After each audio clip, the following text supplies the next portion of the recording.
What's going on, ladies and gentlemen? I would like to welcome you all to another edition of Wayne's Perspective, where we operate in discipline, decency, integrity, and respect. And I'm coming through with another video just for you.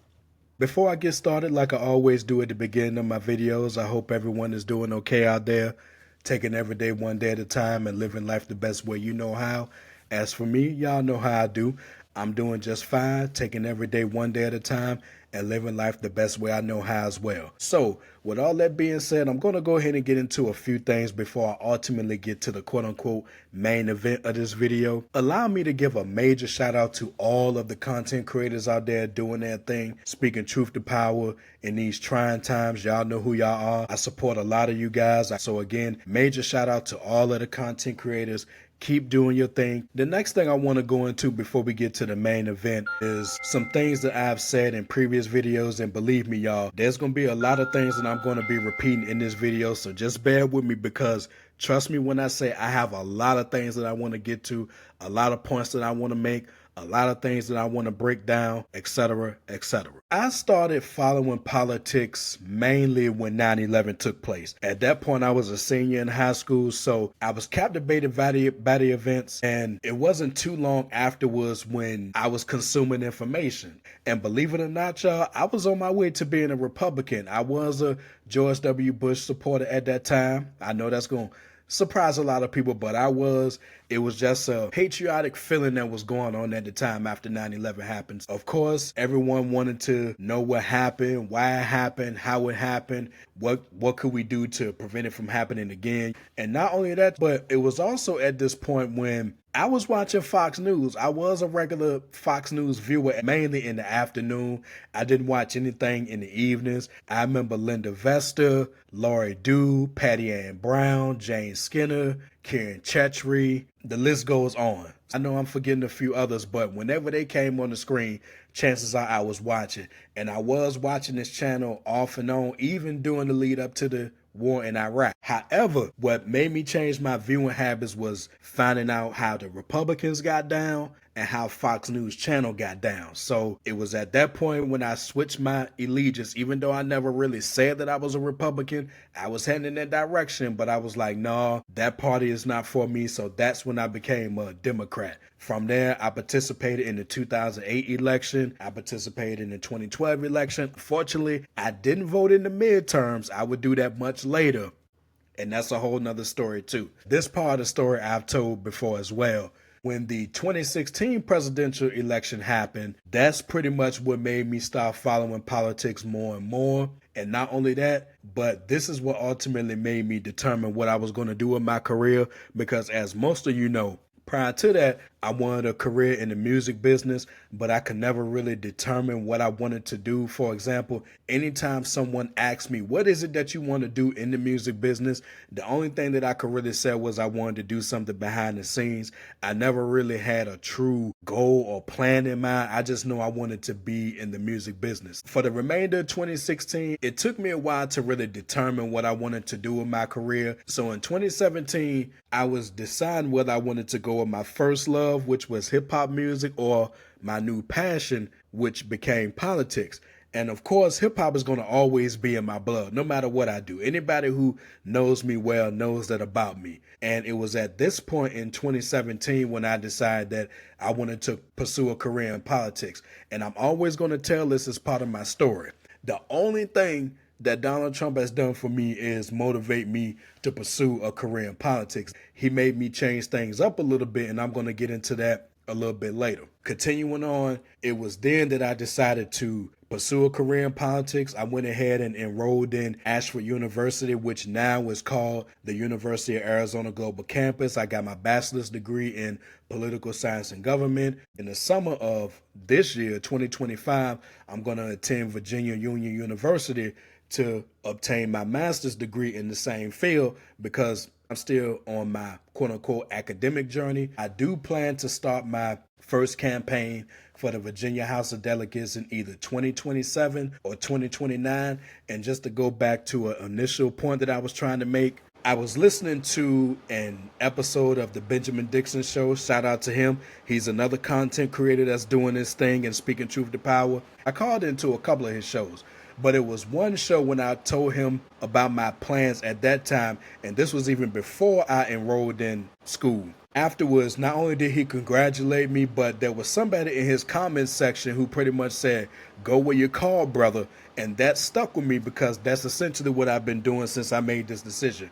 Go where you're called.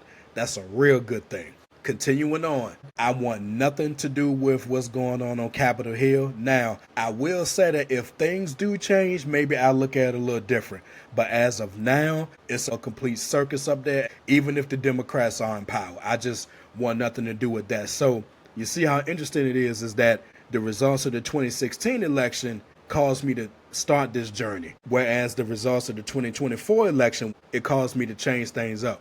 Don't get me wrong, I still got my eyes on what's happening on a federal level, but I'm going to focus more of my efforts on what's going on in my state of Virginia. So I just wanted to state all of that before we finally get to the main event of this. Like I said at the beginning, I have a lot I'm going to talk about. I have a lot I want to break down. I have a lot of points I want to make. So if it seems like I'm all over the place verbally, just please bear with me. This is basically a culmination of all of the things that I've been looking at and listening to for the last several months. These are things that predate the 2024 election. These are things that culminated after the election as well. So trust me, I got a lot of things I want to talk about today, and I'm going to focus on a lot of narratives and talking points that's been on social media and off social media for the last several months. And with all that being said, let's go ahead and get right into it. Where will I start this video? Yeah, that's right. The price of eggs, gas, the economy. Y'all hear it. Y'all hear it every day. I'm not going to downplay anybody who likes eggs, okay? I like eggs, all right? But am I missing something, or when did this demand for eggs and the price of eggs just become this leading thing among the conscience of the United States of America? I mean, am I missing something here? Because prior to the 2024 election, I was listening to things, but I never heard such focus on the price of eggs in my life. I guarantee you that the majority of the people out there who were wringing their hand regarding the price of eggs probably don't even eat eggs like that.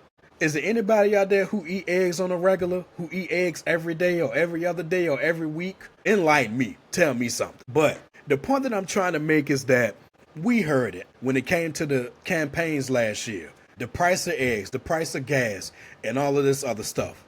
I am going to make one more point regarding eggs, but that's going to talk about food in general. But let me switch over to gas for a minute. I got my license when I was 19 years old.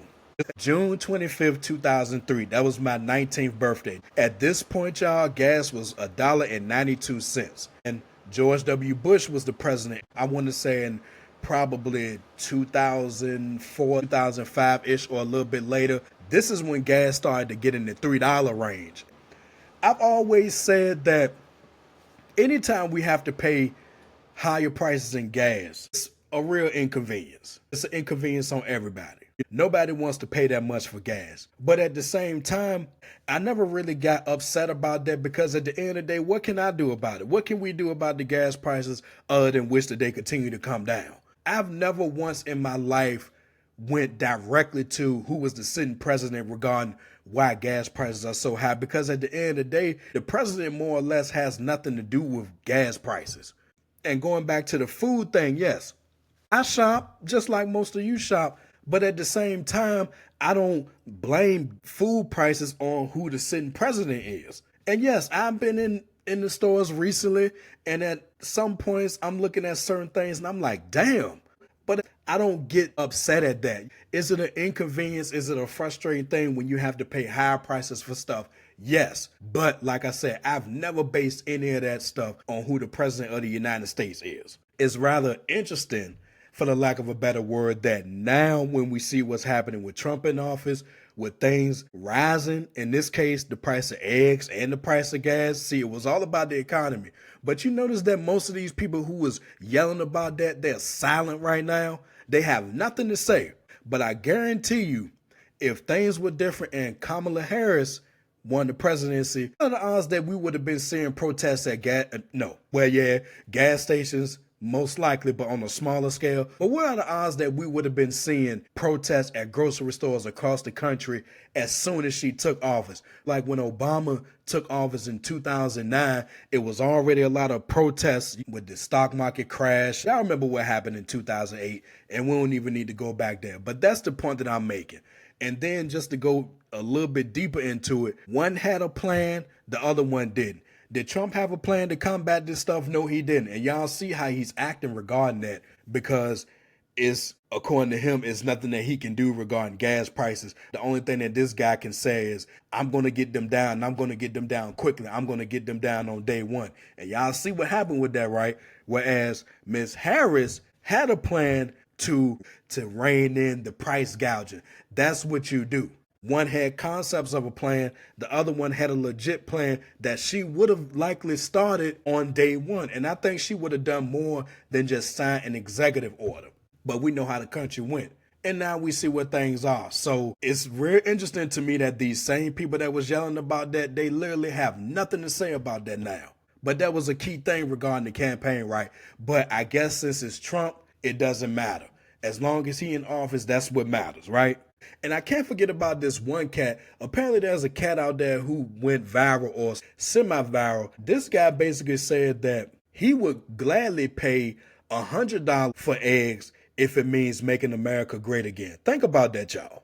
Who out there is going to pay $100 for eggs? I know I wouldn't. Then again, I don't even buy eggs like that. So why should I even bother with some ignorant comment like that? And again, why are people silent about this? Why? We'll never know, I guess. And speaking of never knowing, that brings me to my next point. Let's talk about foreign affairs or international affairs. In previous elections, I could have sworn that one of the main talking points was that American voters do not vote based on what's going on internationally. But apparently somewhere along the way that changed with this Israel-Palestine stuff. But let's keep it clear.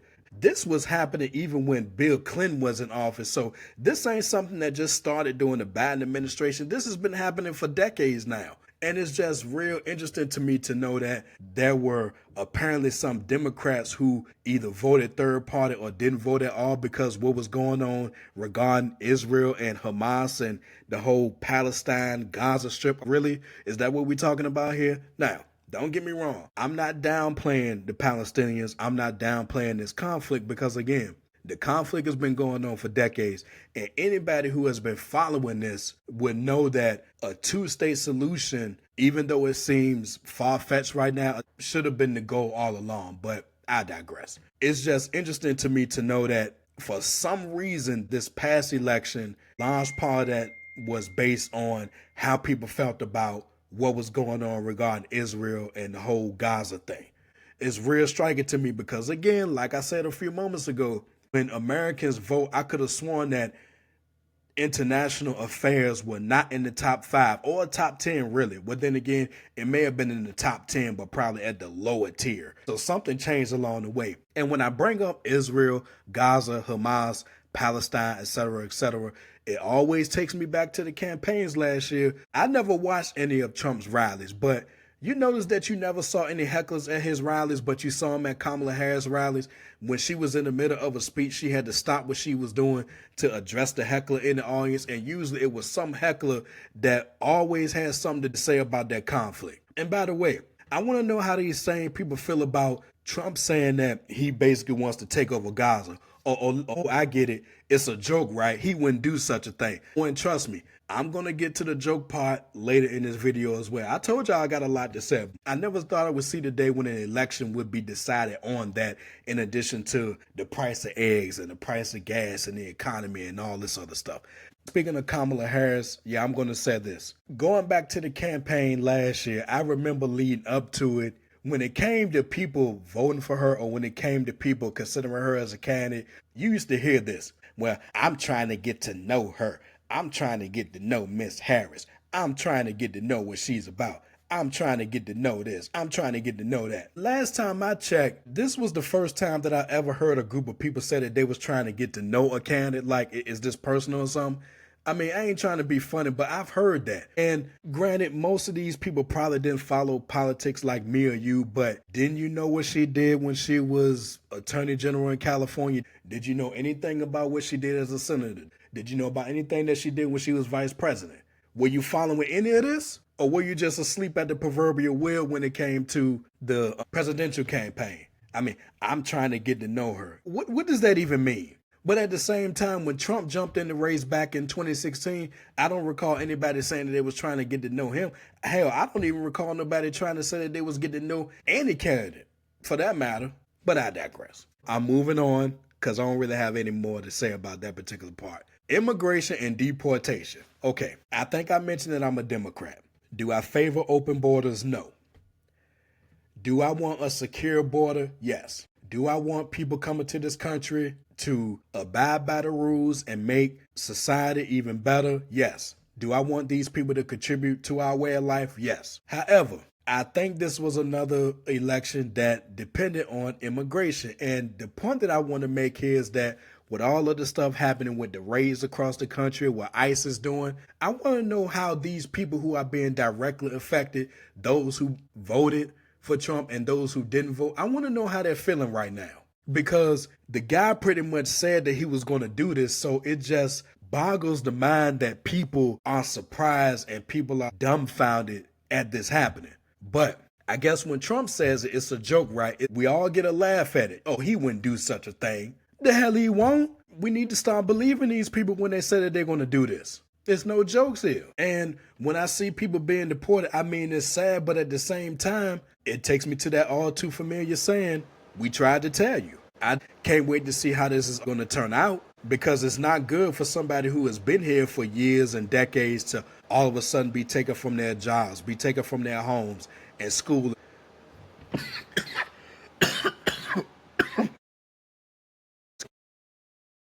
You voted for him knowing that this was going to happen. Or is it a certain thing where, oh, he's not going to deport me because I'm one of the good ones? I, me, myself, me, myself, and I. And yes, I'm going to get to the selfish part later in this video too. So is that the thinking here? He's going to get everybody else, but he ain't going to touch me. He's not going to touch you. What makes you think it's not going to touch you? You know what I'm saying? Anyway, we'll see what happens from here regarding this immigration. But like I said before, hey, it is what it is, man. Speaking of it is what it is, this brings me to my next point. I've also heard this thrown around too, that if you keep talking the way that you're talking about Trump, or if you keep saying this or keep saying that, or if you keep calling me a racist, you're going to make me vote for him. Huh? Okay, last time I checked, we're all adults here, right? At least that's what I thought. So how is somebody else's actions going to make you vote for somebody? It makes no sense to me. That sounds like you're going to vote for whoever anyway. Or in this case, you're going to vote for Trump anyway. It doesn't matter how somebody else act. This is just like, who is a rapper who I'm not a fan of? Okay, let's take Lil Wayne for example. Let's say that I was having a conversation about hip hop with somebody, and I was giving all of my reasons why I'm not a fan of Lil Wayne. And then the person I'm talking to just step in and said, well, man, you keep on talking about Lil Wayne like that, you can make me buy his album. How am I going to make you buy his album? You already sound like you made the conscious decision to go and buy it. And if that's what you want to do, go ahead and do it. How is somebody else's actions going to make you do a certain thing? You already know how you're going to vote. You just need another excuse to make you do that. Come on now. Can we continue to act like adults here and not make these statements that say, okay, since you saying this, you're going to make me vote him? No, since you saying this, you're going to make me vote for him. Ain't nobody making you do a damn thing. All right? Sheesh. And my sheesh don't stop here, because that brings me to my next point. This whole pandering and shilling thing. Now, I've talked about this in previous videos. Now I got to talk about it here. You see, there is a content creator. I'm not going to call his name, but when I used to listen to his videos last year, when he would talk about political topics, one main thing that he would always say is when it came to the Democrats, it was pandering. When it came to the Democrats, it was shilling. You a Democratic shill and all this other stuff. I always call BS on that, because when you want to talk about pandering, when you want to talk about shilling, that happens on the Republican side. Those cats do whatever it takes. And when I say whatever it takes, I don't mean that in a good way. They do anything, and I mean anything, to try to get the black vote, but then on the low, you're trying to discourage and disenfranchise people from voting. How does that work out? And how can you be openly courting the black vote, but on the low, you don't want black people to vote? Can you make that make sense to me? You know, what they do is pandering, what they do is shilling, but then when a Democrat tries to do anything that's remotely positive, it's always pandering, it's always shilling. But y'all don't have that smoke for the Republicans though. And one major example that I want to go into is the Juneteenth thing. And I believe Joe Biden has signed that holiday into law back in 2021. And I recall hearing some people say that that was pandering or something like that. But if Trump was to sign it, y'all would come out of the woodworks and say he down for the cause, right? It's pandering and shilling if a Democrat signs it into law in terms of a holiday. But if a Republican does it, it would be bigged up like it's the biggest thing in the world. And I recall somebody saying at the time that the Juneteenth holiday, it meant nothing. Really? And speaking of the Democrats and the Republicans, that brings me to another topic. This one I don't think I've touched on that much in my previous videos, but I'm going to do it now. This past election did make me realize that when it comes to how Democrats vote and how Republicans vote, it is a key difference, and I'm going to explain. I can't recall who said this, and as a matter of fact, I think I do recall who said it. I think Clay Kane, shout out to him, and shout out to Reese Colbert. I think they made this point in one of the videos that they did a few months ago. When the Republicans vote, they always come out in numbers and they always vote to get what they want, no matter how long it takes. That's one point that they made, and I do agree with that. Whereas with the Democrats, it seems like the Democratic voters get apathetic towards voting very, very easy. Once again, because I said it in a previous video and I'm going to say it once again here. I know the Democrats should be doing more. I know the Republicans should be doing more. The independents should be doing more. Everybody should be doing more, right? The Democrats are closely associated with the black community, so naturally the Democrats are going to get the smoke, if you will. I get that. I'm going to have more to say about the Democrats in general towards the end of the video. The point that I'm trying to make is that everybody should be doing something. It shouldn't be up to just the Democrats. It shouldn't be up to just the Republicans. It shouldn't be up to just the independents. I'm going to keep repeating that until I'm blue in the face. But everybody should be doing more. I do agree with that point that the Republicans, they do vote in large numbers and they keep at it until they get what they want. I can't recall the last time that I heard a group of Republicans who were apathetic to voting. But you always see that with the Democrats. That's why when it came to the previous election, I'm always going to be in my feelings about that one way or another, because the last time I checked, and who knows, this number may be different now, but close to 12 to 18 million people just decided to stay their ass at home. Just decided that the last election, it wasn't even worth coming out. That's going to always bother me. And going into the next elections, the midterms next year, and then the 2028 election, I shudder to think what that voting base, I really do. I'm going to continue to vote. You're never going to get me to say I'm not voting or I'm not going to the polls. That's just never going to happen. I'm always going to participate. Even if I wasn't on this road to a political career, I would always participate. Our ancestors and people from back in the 60s did not fight and die just for us to sit at home. They didn't do all that so we could just stay at home and play the couch, but still feel as though you have an opinion on political matters when you ain't even participating. And one more point that I want to make is, like most Democrats listening to this, did I want the John Lewis Voting Rights Act passed? Yes. And there was a companion piece of that. I think it was called the Freedom to Vote Act or something like that. Y'all correct me on that. But it went along with that John Lewis Rights Act. Yeah, I wanted to see that pass. But like they always say, the numbers is the thing. And yes, we can always have a discussion about the Democrats, blowing up the filibuster in the Senate. But apparently that's not going to happen. I know the Republicans have done it. I mean, again, I wanted those bills to be signed into law too. However, we got to continue to be engaged. Everybody needs to do more, but we got to continue to be engaged and continue to increase those numbers, because I shudder to think where the Democratic numbers are going to be for future elections. But like I said, the Republicans, they're going to show up and vote. But whereas with the Democrats, I get it. You got to earn their vote. I understand it. But sitting at home is not going to get it done, y'all. It's just not. So we really need to change that up. And speaking of changing things up, that brings me to my next point. And I think both of these points, now when I think about it, is closely related. Number one, both parties are the same and we're screwed either way. Let me start with that first one. I think we really need to kill this notion that the Democrats and the Republicans are one and the same, because that's not the case. Are there some quote unquote bad apples in the Democratic Party? Yes. The Democratic Party is not perfect. The Republican Party is not perfect. The Independent Party, if you will, is not perfect. No one is perfect, all right? We get that. But this notion that the Democrats and the Republicans are alike, that is so far from the truth. And I will say this, regarding the Democrats, the Democratic Party on the national level, there does need to be a shakeup. Chuck Schumer, bless his heart, yes, he needs to fade off into the sunset. So anybody saying that, I agree. Nancy Pelosi needs to fade off into the sunset as well. So I would say that leadership from top to bottom does need a shaking up.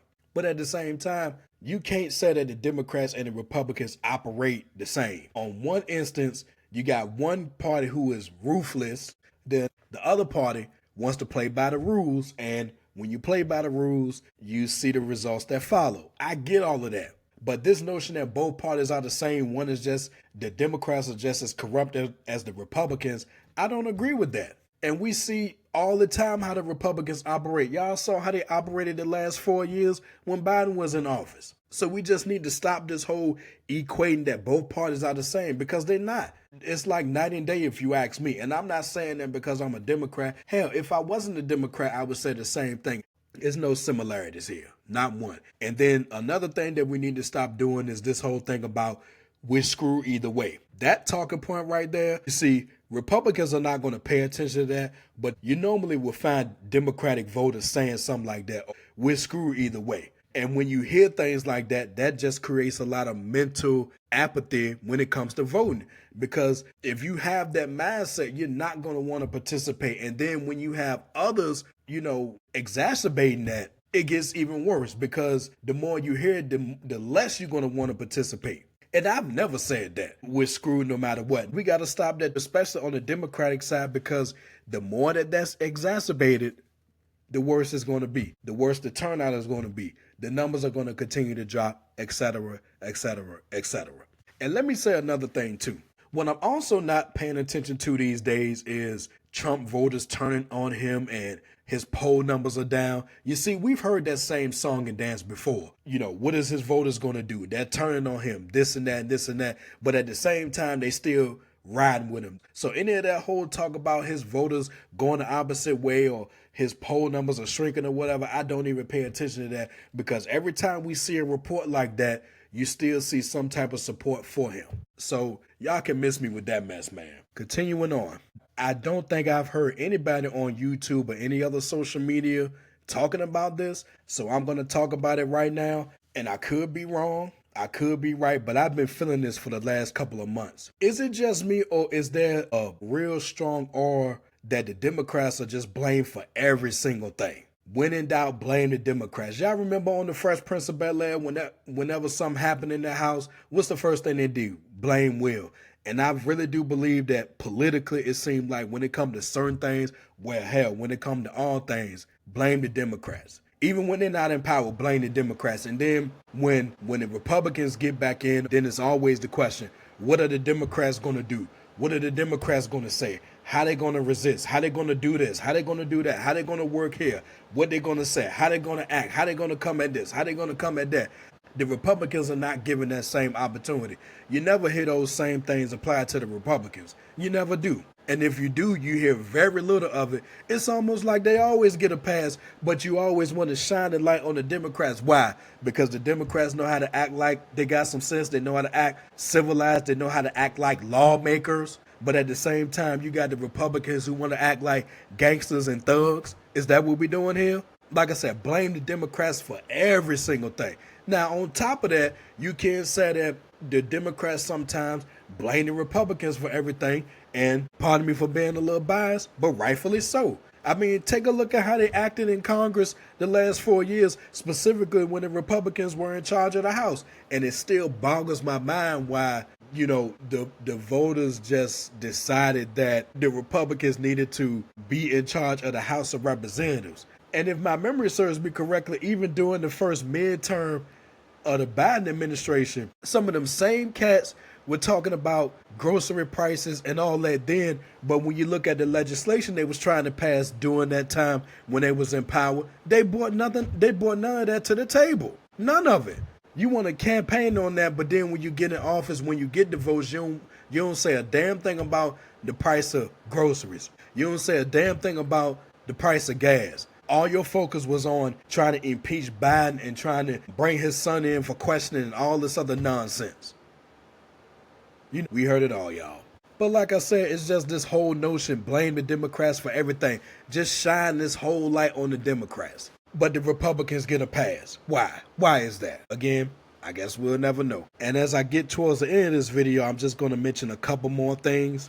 I mention this all the time, specifically when I'm talking to other people, as well as when I comment on other videos. In present day 2025, we live in such a selfish, self-centered, arrogant, what have you done for me lately society. And I'm telling you now, if we continue to have that mindset along with this real, true desire to be entertained, we're in trouble. It's, this whole thing about, well, he's not going to deport me. He needs to, bring down the price of my eggs, my gas. I need to worry about what's going on with my pocket. I, me, my, mine, my. And then on top of that, you got people who be voting in petty manners like, I'm going to protest vote. Well, I have heard that, okay? But then you got other things like voting for a third party or sitting out elections to teach the Democrats a lesson or to stick it to the Democrats. Do you hear the Democrats talking like that when it comes to the Republicans? Do you hear the Democrats say that they're going to do this to stick it to the Republicans? Do you hear anybody talking like that? At least I know I don't. And then again, what lesson is supposed to be learned? What lesson is supposed to be learned when the rest of society got to suffer when people vote a certain way or people decide to just stay their ass at home? What lesson needs to be learned? I think I may know the answer, but then again, if there is an answer, the answer may not be good enough. It's just going to be a continuous talking point. Like I said, I just never seen such a selfish society in my life. It's just all about I, me, my, mine, me, myself, and I. He's not going to deport me. He's not going to take away my health care. What's happening here is not going to affect me. Voting to teach people a lesson, voting to spite other people, voting against your best interest to hurt somebody else, voting to send a message. I mean, come on now. I guarantee you at some point down the line, just like after the fact, people started saying Hillary was right. I guarantee you people in large numbers going to start saying Kamala was right. But if that's the case, why did you vote the way that you did? Why did you stay your ass at home? See, that really grinds my gears. But I digress. And the last thing that I want to go into directly or indirectly is the non-voters. When I'm in political office, statewide or federal-wide, one of my top 5 things is going to be the protection of voting rights. And I really do feel strongly and passionate about that because the ones that came before us did not go through what they went through just for us to stay at home. Granted, everybody is not going to participate. I understand that. But at the same time, they did not fight and die just for us to stay at home. And then if the right to vote is taken away, then what we going to do? We're going to just be just like any other country outside of the United States. And me personally and politically and professionally, I don't want to see that. I want everyone to participate, Democrats, Republicans, independents alike, to see and hear that people voted the couch and decided to stay at home. I mean, it just really gets under my skin.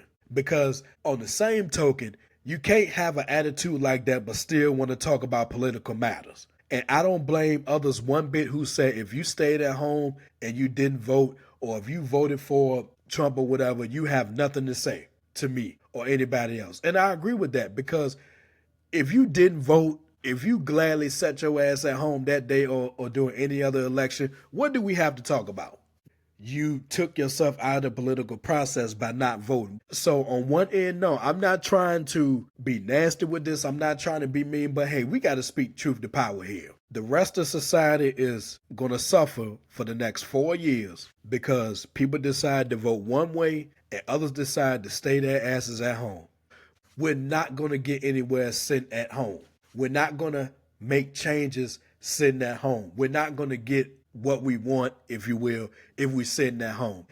We are not going to accomplish anything by sitting our asses at home. And if you celebrate that, congratulations, you played yourself. And one last thing before I close this video. This is a prediction that I have. It's my only political prediction right now. We are going to have a woman president of the United States at some point, but it's going to be a Republican. Mark my words. We saw what happened with Hillary Clinton. We saw what happened with Kamala Harris. I don't see a female Democratic president at any point. I'm telling you, the first female president is going to be a Republican. The Republicans are going to get behind her. Definitely the mainstream media is going to act a certain way, especially if that woman is white. I guarantee you that's what's going to happen. Mark my words. And with that being said, y'all, I've come to the end of this video. I told y'all I had a lot to talk about. I had a lot of thoughts. I had to break some stuff down. And again, this was the combination of pretty much everything from the last few months. I'm glad I got all this out, y'all. If you like what you heard and you're ready to become part of Team Discipline, go ahead and hit that like button and drop some comments. Not only to let me know if you're feeling the content, but let me know what you thought about everything that I said in this video, whether you agree or disagree. And let me make another thing clear. If you agree with me and we on the same page here, my hat's off to you, even though I don't wear hats. If you disagree, you can still have a talk. And last but not least, hit that subscribe button along with the bell so you're notified when I drop new videos. And until next time, my people, take care of yourselves. And remember, the power of the mind is valuable.